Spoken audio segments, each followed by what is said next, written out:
ان میں سے نمبر 1 ایران ہے۔ اگر ہم چلتے ہیں عرب سے مشرق کی طرف تو ایران ایک اعتبار سے یہ بازی لے گیا ہے پورے عالم اسلام پر۔ ان کے مذہبی عقائد، ان کی فقہ سے ہمیں جو اختلاف ہے وہ ہے اپنی جگہ پر ہے۔ آپ کو معلوم ہے میرے بارے میں کسی کو اشتباہ نہیں ہو سکتا اس اعتبار سے۔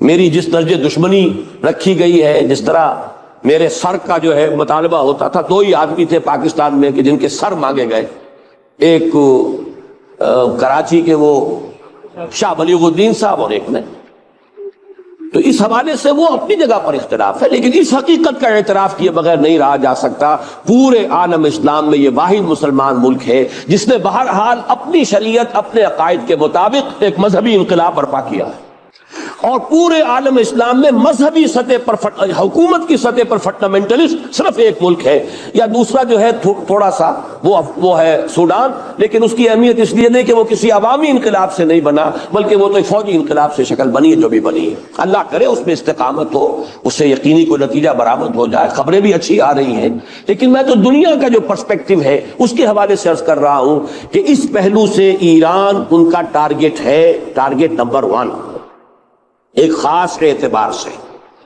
ٹارگٹ نمبر 1 ایک دوسرے اعتبار سے ہم ہے، وہ میں بعد میں عرض کروں گا۔ چونکہ حکومت کی سطح پر فنڈامنٹلزم ہے اور وہ آیا ہے ایک عوامی انقلاب کے نتیجے میں، پھر ان کے پاس تیل کی دولت ہے، اس کے خلاف اکنامک سینکشنز بھی ہو جائیں تو اگر لیبیا کھڑا ہو سکتا ہے تو بہرحال وہ بھی کھڑا ہو سکتا ہے، اور نقشہ وہ دنیا کو دکھا چکا ہے کہ لڑا دے ممولے کو شہباز، یہ نقشہ بھی اس نے دکھا دیا ہے۔ یہ ہے ایران کا معاملہ۔ نمبر 2 پاکستان۔ پاکستان 400 برس کی تجدیدی مساعی کا امین ہے، امانت دار ہے۔ پورے ہندوستان میں مجدد الفسانی رحمت اللہ علیہ، شاہ ولی اللہ دہلوی رحمت اللہ علیہ، سید احمد بریلوی رحمت اللہ علیہ، ان کا جہاد، پھر اس 20ویں صدی عیسوی میں یا 14ویں صدی ہجری میں علامہ اقبال جیسا مفکر، مولانا مودودی جیسا مصنف، مولانا الیاس جیسا مبلغ، شیخ الہند جیسا مجاہد حریت، پورے عالم اسلام میں ان کا پیرلل کوئی موجود نہیں۔ یہ 400 سال کی تاریخ ہے، اس کی امانت اور اس کے نتیجے میں یہاں کے مڈل کلاس میں فنڈامنٹلزم کا ایک نیوکلیس ہے، اگرچہ حکومت کی سطح پر کوئی پیش رفت نہیں ہو سکی آج تک، بلکہ اب تو پسپائی ہو رہی ہے، اب پیچھے ہٹ رہے ہیں۔ وہ ہمارے ان سیاسی جو بھی زعماء ہیں، جو جماعتیں ہیں، ان کی غلطی اور الیکشن ہی کو واحد میدان بنا کر اس کے اندر اپنا سارا وقت و توانائیاں اور قوتیں ضائع کر دینا، یہ ہے در حقیقت جس کا کہ یہ صدا مل رہی ہے کہ اس اعتبار سے تو پسپائی کی طرف ہے معاملہ، کسی پیش رفت کی طرف نہیں ہے۔ لیکن باہر والے تو دیکھتے ہیں نا کہ اندر کیا کچھ مواد موجود ہے۔ اگر مڈل کلاس میں وہ فنڈامنٹلزم کا بارود موجود ہے تو کسی بھی وقت اس کے اندر جو ہے وہ کوئی دھماکہ ہو سکتا ہے۔ دوسری بات جو ان کے لیے ایک اعتبار سے ٹارگٹ نمبر 1 ہمیں بنا رہی ہے وہ ہمارا ایٹمک نو ہاؤ ہے، پورے عالم اسلام میں اور کسی کے پاس نہیں۔ اسلامی بم اگر بنے گا تو یہی بنے گا۔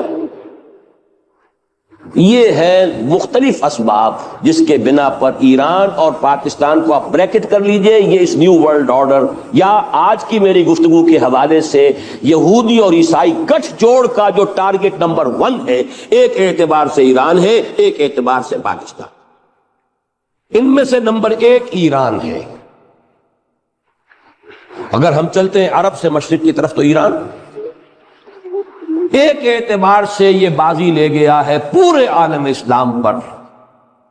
ان کے مذہبی عقائد، ان کی فقہ سے ہمیں جو اختلاف ہے وہ ہے اپنی جگہ پر ہے۔ آپ کو معلوم ہے میرے بارے میں کسی کو اشتباہ نہیں ہو سکتا اس اعتبار سے۔ میری جس درجے دشمنی رکھی گئی ہے، جس طرح میرے سر کا جو ہے مطالبہ ہوتا تھا، 2 ہی آدمی تھے پاکستان میں کہ جن کے سر مانگے گئے، ایک کراچی کے وہ شاہ بلیغ الدین صاحب اور ایک نے، تو اس حوالے سے وہ اپنی جگہ پر اختلاف ہے، لیکن اس حقیقت کا اعتراف کیے بغیر نہیں رہا جا سکتا پورے عالم اسلام میں یہ واحد مسلمان ملک ہے جس نے بہرحال اپنی شریعت اپنے عقائد کے مطابق ایک مذہبی انقلاب برپا کیا ہے، اور پورے عالم اسلام میں مذہبی سطح پر حکومت کی سطح پر فنڈامنٹلسٹ صرف ایک ملک ہے، یا دوسرا جو ہے تھوڑا سا وہ ہے سوڈان، لیکن اس کی اہمیت اس لیے نہیں کہ وہ کسی عوامی انقلاب سے نہیں بنا، بلکہ وہ تو ایک فوجی انقلاب سے شکل بنی ہے جو بھی بنی ہے۔ اللہ کرے اس پہ استقامت ہو، اس سے یقینی کوئی نتیجہ برآمد ہو جائے۔ خبریں بھی اچھی آ رہی ہیں، لیکن میں تو دنیا کا جو پرسپیکٹو ہے اس کے حوالے سے عرض کر رہا ہوں کہ اس پہلو سے ایران ان کا ٹارگٹ ہے، ٹارگٹ نمبر 1 ایک خاص اعتبار سے۔ ٹارگٹ نمبر 1 ایک دوسرے اعتبار سے ہم ہیں، وہ میں بعد میں عرض کروں گا۔ چونکہ حکومت کی سطح پر فنڈامنٹلزم ہے اور وہ آیا ہے ایک عوامی انقلاب کے نتیجے میں، پھر ان کے پاس تیل کی دولت ہے، اس کے خلاف اکنامک سینکشنز بھی ہو جائیں تو اگر لیبیا کھڑا ہو سکتا ہے تو بہرحال وہ بھی کھڑا ہو سکتا ہے، اور نقشہ وہ دنیا کو دکھا چکا ہے کہ لڑا دے ممولے کو شہباز، یہ نقشہ بھی اس نے دکھا دیا۔ یہ ہے ایران کا معاملہ۔ نمبر 2 پاکستان۔